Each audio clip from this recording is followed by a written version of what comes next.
Kita berdoa. Allah Bapa yang baik yang bertata dalam kerajaan surga, kembali kami ucap syukur Tuhan atas berkat serta kasih setiamu dalam hidup kami. Pada saat ini Tuhan, kami dapat kembali bangun dari tempat tidur kami, dapat beraktivitas dan saat ini mendengarkan firman-Mu ya Tuhan. Kiranya Tuhan Engkau yang membimbing kami atas rancangan-rancangan kegiatan aktivitas kami yang telah kami buat ya Tuhan, agar dapat berjalan dengan baik, agar dapat berjalan sesuai dengan kehendak-Mu. Tuhan, kami juga akan mendengarkan firman-Mu. Kiranya Engkau yang memberkati kami Tuhan, agar kami dapat mendengar, dapat memahami dan juga dapat melaksanakan apa yang Engkau ajarkan kepada kami dengan baik di kehidupan kami sehari-hari ya Tuhan. Inilah doa dan permohonan kami serahkan seluruhnya kepada-Mu. Di dalam nama anak-Mu Tuhan Yesus Kristus, kami berdoa dan mengucap syukur kepada-Mu. Amin. Bapak Ibu Jemaat yang terkasih, mari kita buka Alkitab kita untuk dapat memulai renungan harian kita pada hari ini. Diambil dari surat Petrus yang pertama, pasal 1, ayatnya yang ketiga. Dengan judul perikop, pengharapan, iman, dan kasih. Terpujilah Allah dan Bapa Tuhan kita, Yesus Kristus, yang karena rahmat-Nya yang besar telah melahirkan kita kembali oleh kebangkitan Yesus Kristus dari antara orang mati kepada suatu hidup yang penuh pengharapan. Demikian firman Tuhan. Bapak Ibu Jemaat yang terkasih, surat Petrus ini merupakan surat yang ditujukan kepada beberapa jemaat atau beberapa orang yang percaya akan Kristus di beberapa kota atau wilayah yang tersebar, yang sedang mengalami kesusahan, mengalami penganiayaan, dan juga mengalami kegelapan dalam hidupnya. Sehingga surat ini memang memiliki tujuan untuk dapat menguatkan mereka di dalam kegelapan mereka, di dalam keputusasaan mereka. Surat ini dapat menjadi sebuah penguatan agar mereka tetap berpengharapan, terlebih berpengharapan kepada Tuhan. Surat ini juga dapat menjadi pengingat Bapak Ibu Jemaat yang terkasih, bahwa Tuhan kita telah memberikan anugerah-Nya yang terbesar. Apa itu anugerah yang terbesar? Adalah ketika Yesus bangkit dari kematian-Nya. Kebangkitan Yesus menjadi anugerah yang terbesar bagi kita, karena dengan itu kita dapat menerima hidup yang baru dan juga dapat hidup berpengharapan.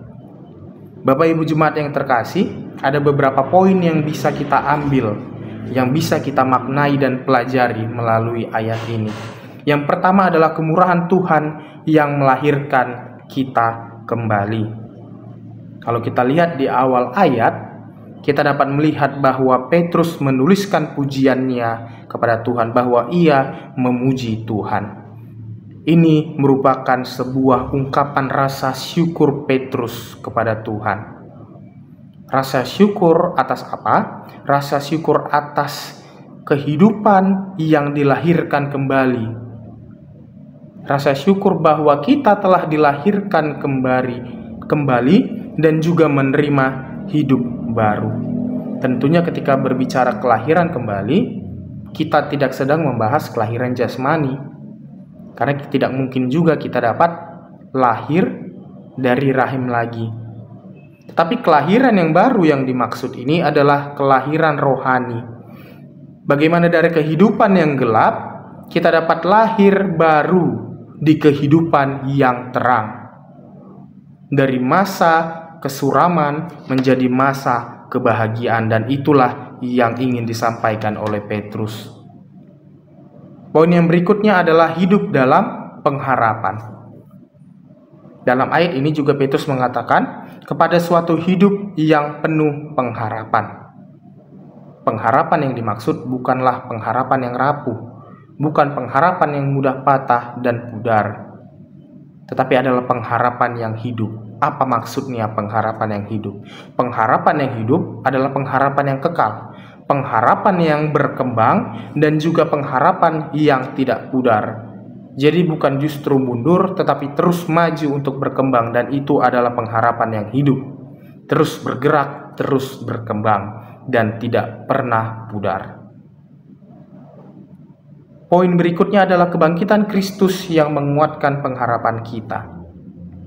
Tentunya sebagai seorang Kristen, kita mengakui bahwa kebangkitan Tuhan kita Yesus Kristus itu menjadi bagian inti dalam pengharapan kita. Dia yang bangkit dari kematian, keluar dari kegelapan menuju terang.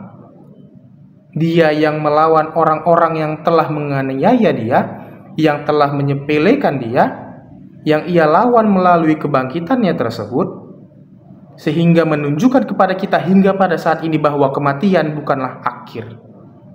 Yesus menunjukkan itu.